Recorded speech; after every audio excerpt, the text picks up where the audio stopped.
perkenalkan nama saya Kayla Dina Pramesti dengan NIM akhir 201.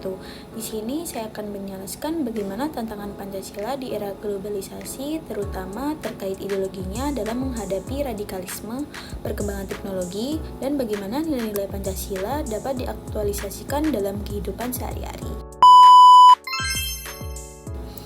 Radikalisme adalah ancaman nyata yang dapat memecah persatuan bangsa.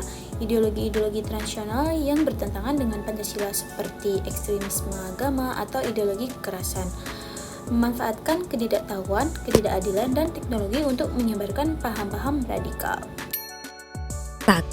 Rasisme, yaitu perilaku diskriminasi, melecehkan, meledek yang dilakukan oleh kelompok atau individu tertentu ditunjukkan kepada seseorang atau kelompok ras atau etnis lainnya. Biasanya dilakukan oleh mayoritas kepada minoritas. Kedua, xenofobia, yaitu ketakutan yang berlebihan, tidak suka, dan bahkan permusuhan terhadap apapun yang asing atau apapun dan siapapun dari luar kelompok sosial, bangsa, atau negara sendiri. Terus bagaimana kita cara menghadapinya? Kita harus memperkuat pendidikan karakter berbasis Pancasila, menanamkan toleransi, dan memperkuat moderasi beragama di masyarakat. Selain itu, pemerintahan, tokoh agama, dan masyarakat harus bekerja sama untuk menghilangkan akar penyebab radikalisme seperti kesenjangan sosial dan ketidakadilan. Terus yang kedua ada persaingan ideologi, globalisasi, membawa pengaruh ideologi asing seperti liberalisme, kapitalisme, dan sekularisme yang dapat bertolak belakang dengan nilai-nilai Pancasila. Apa sih solusinya? Kita perlu merevitalisasikan nilai-nilai Pancasila dalam kebijakan publik, pendidikan, dan media. Terus yang ketiga ada perkembangan teknologi. Teknologi telah mengubah cara kita berkomunikasi dan hidup. Namun, teknologi juga membawa tantangan seperti penyebaran hoaks, ujar kebencian, dan budaya asing yang tidak sesuai dengan nilai luhur bangsa. Terus bagaimana cara mengatasinya?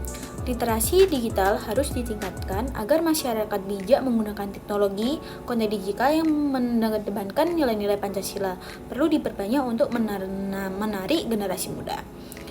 Selain itu, akses teknologi harus merata agar tidak terjadi kesenjangan digital yang membesar ketimpangan sosial. Terus selanjutnya, bagaimana sih cara mengaktualisasikan nilai Pancasila dalam kehidupan sehari-hari? Sila pertama, memperkuat toleransi antarumat beragama, menghormati keyakinan orang lain, dan menjunjung tinggi nilai-nilai ketuhanan.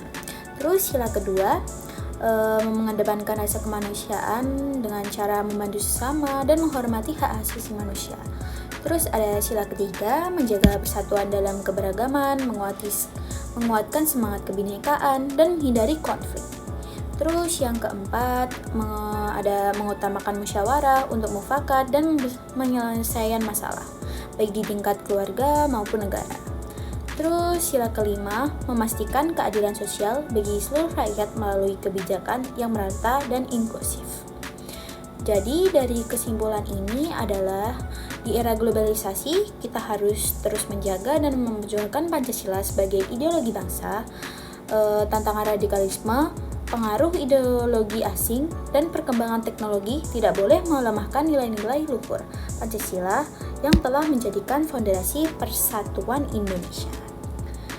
Mari kita bersama-sama mengamalkan Pancasila tidak hanya sebagai pedoman formal, namun juga dalam tindakan nyata sehari-hari. Dengan semangat gotong royong, toleransi, dan persatuan, kita akan mampu menghadapi segala tantangan dan menjadi Indonesia lebih maju.